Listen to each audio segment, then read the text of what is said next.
Sejam bem-vindos para mais um episódio do Mais Mulher. E como vocês sabem, né, toda semana estou trazendo aqui mulheres incríveis e hoje a minha convidada especial é a doutora Gabriela. Gabriela, muito obrigada por você ter aceitado esse convite. Eu que agradeço, Laís, estou muito feliz e espero que hoje tenhamos um bate-papo bem produtivo aqui.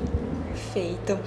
E Gabriela, vou pedir para você também apresentar um pouquinho sobre você para o nosso público, pode ser? Claro. Eu sou médica já há 2 anos, pós-graduada em psiquiatria pelo Hospital Albert Einstein em São Paulo. E pessoal, hoje o tema é extremamente interessante, né? E ainda é um tema que tem um acesso de informações muito grande, porém informações ali de uma forma equivocada também. Então hoje a gente vai esclarecer todo esse tema, né? E o tema de hoje é narcisismo. Como identificar sem banalizar o conceito? E doutora, o que é realmente narcisismo? O transtorno de personalidade narcisista consiste em uma pessoa com características de admiração excessiva. Ela tem uma necessidade de admiração excessiva, ela tem um senso de grandiosidade muito elevado e ela tem uma baixa empatia, né? Então ela tem essa dificuldade de reconhecer a dor do outro, reconhecer a necessidade do outro. Então são algumas das características dessa pessoa com um transtorno de personalidade. Só que é válido lembrar também que o transtorno de personalidade, para ele ser considerado um transtorno, ele tem que ser estável ao longo do tempo, ele tem que ser um padrão persistente e pervasivo de comportamento, de sentimento, né, ao longo da vida desse indivíduo, né? Então, não é apenas uma característica ali, outra aqui em situações isoladas, né? Então, tem que ser um comportamento persistente e inflexível também, né? E daria como para ver algumas características desde a infância, da adolescência? Quando que realmente traz ali o diagnóstico? O diagnóstico, né, de transtorno de personalidade narcisista, ele é dado ali na adolescência, início da vida adulta, né? Então, para a gente consolidar um diagnóstico desse transtorno, a pessoa tem que ter atingido a maioridade, no mínimo. E tem muitos casos, né, das pessoas falando, minha mãe é narcisista, meu irmão é narcisista, né? Como que a própria pessoa pode identificar que ela é realmente narcisista? Como que eu identificaria? Porque eu tô ali com a minha autoestima inflada, né? Tô me sentindo super bem e não tô sentindo os impactos externos. Como que eu posso realmente reconhecer que eu sou narcisista ou não? Sim, exatamente, Laís. É difícil para a própria pessoa se reconhecer narcisista, né? Porque geralmente ela só vai buscar ajuda quando ela já está com outra comorbidade, né, associada. Então, por exemplo, a pessoa desenvolveu um transtorno de ansiedade generalizada ou um transtorno depressivo, que faz ela buscar um profissional, né, um médico, para ter esse diagnóstico.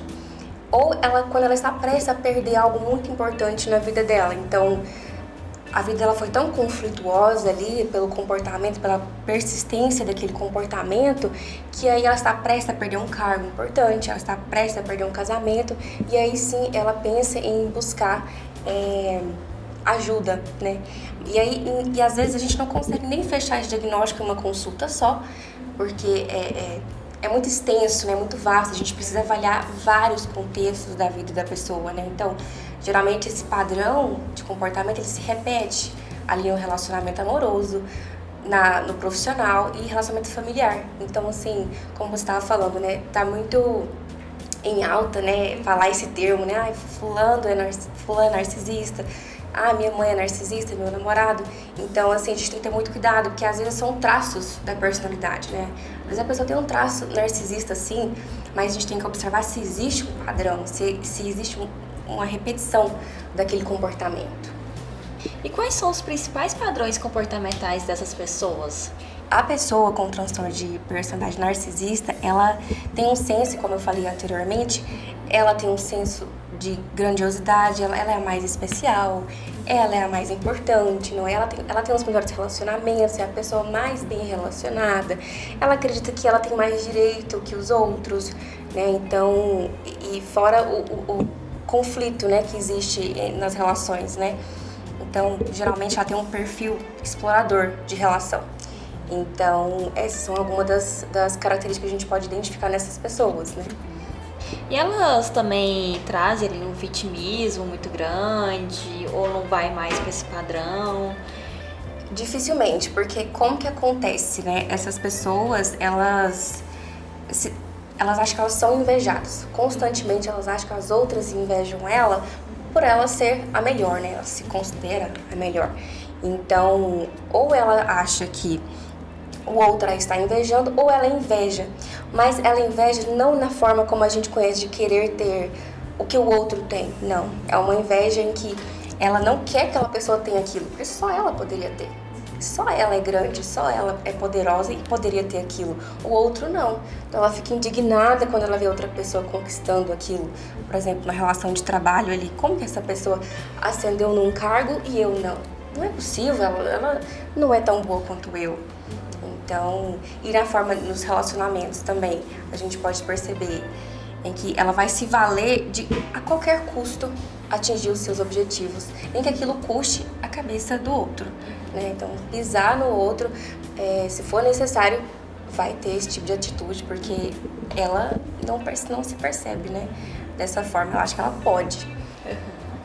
E ela utiliza de quais características, quais benefícios para realmente conseguir manipular outra pessoa? Existe um padrão de manipulação? Como é que eu vou conseguir que as pessoas me atraem, que eu consigo ali realmente pisar na cabeça de alguém, né? Quais são as características que ela pode utilizar para manter mais perto, para conseguir manipular e conseguir deixar essa pessoa ali envolvida? Então, no começo, os narcisistas, eles são muito charmosos, né? Eles são muito sedutores. Então, no início do relacionamento, ela é muito afetuosa, né? Então ela transborda afeto e ela faz de tudo para conquistar o outro. Então ela é carinhosa, ela é sedutora, ela dá presentes e aí no início da relação, e depois que aquilo vai caminhar, depois que ela vê que o outro já está conquistado, aí que começa, né, a ter esse padrão abusivo de relacionamento. E existe perfis de pessoas que são mais vulneráveis a se manter na manipulação do narcisista? Em qualquer relação isso pode acontecer, né? A pessoa demora a perceber que ela está num relacionamento abusivo porque ela está muito envolvida, aquele narcisista já envolveu muito ela ali, já teve uma manipulação, então ele é manipulador. Então é difícil, qualquer pessoa está suscetível a viver esse tipo de relacionamento, né? Ninguém está imune. E, Gabriela, também um outro ponto, né, que você falou essa questão de grandiosidade, ser melhor, né? Como diferenciar um aspecto de autoconfiança, de vaidade, para um aspecto realmente de um transtorno? O que diferencia é ali no padrão de repetição. Então, um ciclo de intencionalidade que se repete em vários contextos. Então, a gente tem que saber diferenciar o que é um traço de uma pessoa que tem uma autoestima mais elevada, uma pessoa que em alguma situação se manifestou egoísta, ou uma pessoa que desejou que ela fosse mais admirada, do que um padrão persistente, né? Aquilo é o tempo inteiro, na família, no relacionamento, na empresa. Então, assim, a gente precisa diferenciar essas situações para que não haja a banalização do termo, como a gente estava falando anteriormente, né? Hoje em dia, como o vocabulário psicológico ele está muito acessível, então ficou muito fácil para as pessoas rotularem rapidamente um comportamento, né? Então, que acaba levando as pessoas a ver cada falha humana como um diagnóstico, e a gente tem que tomar muito cuidado em relação a isso. Nem toda falha humana é um diagnóstico. E minha próxima pergunta seria justamente nessa questão: por que é importante não banalizar esse conceito, não taxar todo mundo com um transtorno psicológico? É exatamente por isso, porque levaria a julgamentos pejorativos, né? Porque quando a gente fala, fulano é narcisista, a gente já leva pro lado pejorativo, né? E rotula e banaliza, porque é um transtorno psiquiátrico, né? Precisa ter muita atenção e cuidado na hora de falar isso, porque isso pode levar para o lado pejorativo mesmo. E o Gabriel, você estava até falando, né, anteriormente sobre esse processo de diagnóstico, que não é feito em apenas uma sessão, precisa de um tempo. Como que é realmente realizado esse diagnóstico, né? Quem que eu posso procurar? Como que funciona, né, para diagnosticar um transtorno de personalidade? O transtorno de personalidade, ele é diagnosticado pelo médico, né? A gente avalia em vários aspectos da vida faz uma anamnese bem detalhada e muitas vezes em uma só sessão a gente não consegue avaliar e fechar o diagnóstico, né? Então, mas o psicólogo também suspeita e acaba fazendo esse encaminhamento, sugerindo esse possível diagnóstico, né? Me diagnosticando com esse transtorno de personalidade, qual que é o tratamento? Infelizmente, esse transtorno ele não tem uma medicação, né? Então não existe um tratamento, mas existem as terapias, né? A terapia cognitivo-comportamental, ela é muito efetiva nesse sentido, né? De melhorar esse comportamento, melhorar as relações, né? Que essa pessoa tem. Então, apenas com terapia. Quando a gente vai usar uma medicação, é só nesses casos, como eu falei, quando a pessoa já chega com uma comorbidade. Se ela já chegou deprimida ou com um transtorno de ansiedade, aí a gente entra com a medicação, né? Apenas nesses casos. Mas para o transtorno de personalidade narcisista em si, não existe um tratamento, uma medicação, apenas terapias. E, Gabriela, quais são os principais impactos de um transtorno de personalidade? Como eu falei, né? Desestabilização em relacionamentos, na empresa, a pessoa com um comportamento persistente desse, ela pode prejudicar a carreira, né? E essas pessoas também ela tem muita dificuldade de evoluir, porque elas não aceitam críticas. Então é muito difícil elas se perceber como uma pessoa passiva de erro, né? Para ela não erra, né? Então, mesmo quando é uma crítica construtiva, ela não consegue enxergar dessa forma. Então, são pessoas que têm dificuldade de amadurecer mesmo, né? Então, isso prejudica a pessoa com certeza. E, Gabriela, eu tendo uma pessoa, né, no meu convívio com esse diagnóstico, eu suspeito. Qual que seria, o que você indica de abordagem para poder lidar com essas pessoas? Primeiro, ter uma noção de que é um transtorno psiquiátrico, né? Que essa pessoa precisa de ajuda, né? E aí, encaminhar para um psicólogo, um profissional, né? Um médico, e abordando ela da melhor forma possível, né? Porque às vezes nem sempre ela não vai aceitar de primeira esse diagnóstico, né? Por exemplo, se eu suspeito que tem alguém na minha casa que é narcisista, ela não vai aceitar de primeira eu falar isso, né? E ela vai aceitar tranquilamente ser levada para um profissional. Né? Então, assim, às vezes é cansativo, né? É cansativo para quem convive. É uma exaustão emocional muito grande para quem convive com esse tipo de pessoa. Mas, com paciência, e se vale a pena, né? Se é um relacionamento que você acredita que vale a pena, realmente buscar ajuda para essa pessoa.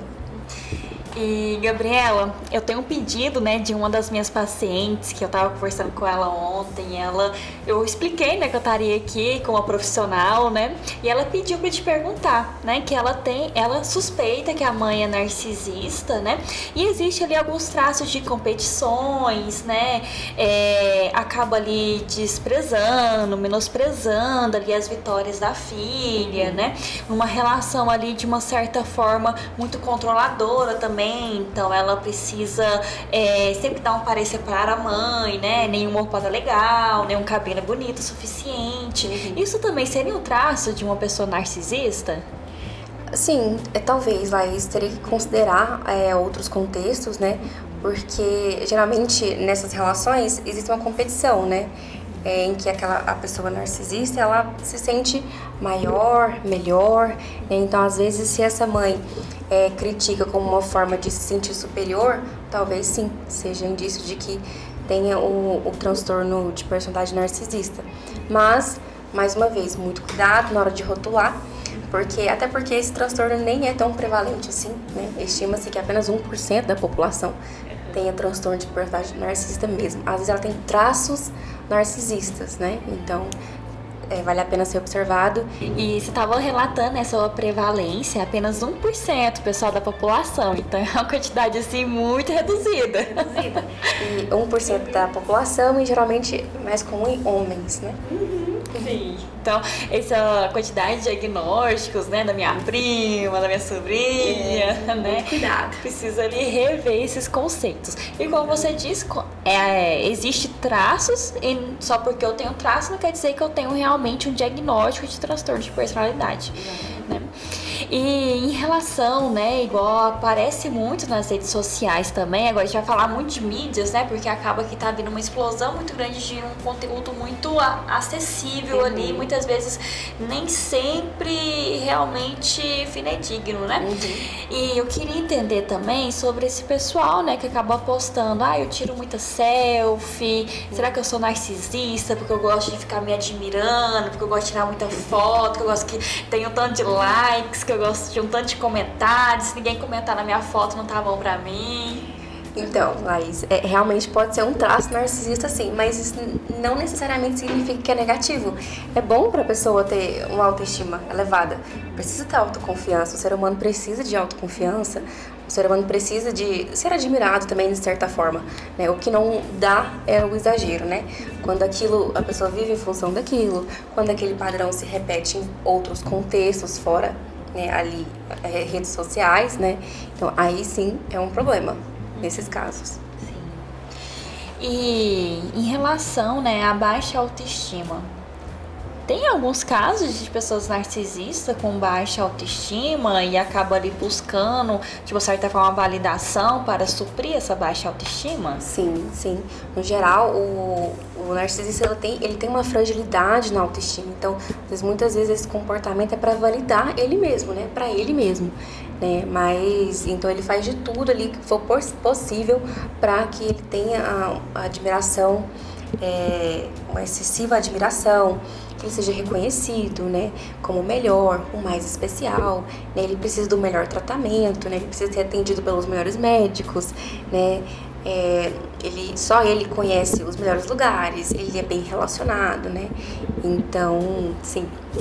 E tem diversos traços, né? Realmente, a gente precisa de um diagnóstico eficiente, completo, com um profissional realmente que entenda do assunto, né? Então, se a gente for olhar no Google, né, ser diagnosticado pelo Google, a gente vai aparecer com tanto de coisa, né? Explodir de casa. Sim. E, pessoal, eu vou dar só lá dentro, né? Comorbidades é quando você tem mais de um transtorno ao mesmo tempo. Então, você pode ter o narcisismo, né? O transtorno de personalidade narcisista, e pode ter o transtorno de ansiedade generalizada juntos, né? Então, quando correlacionam ali.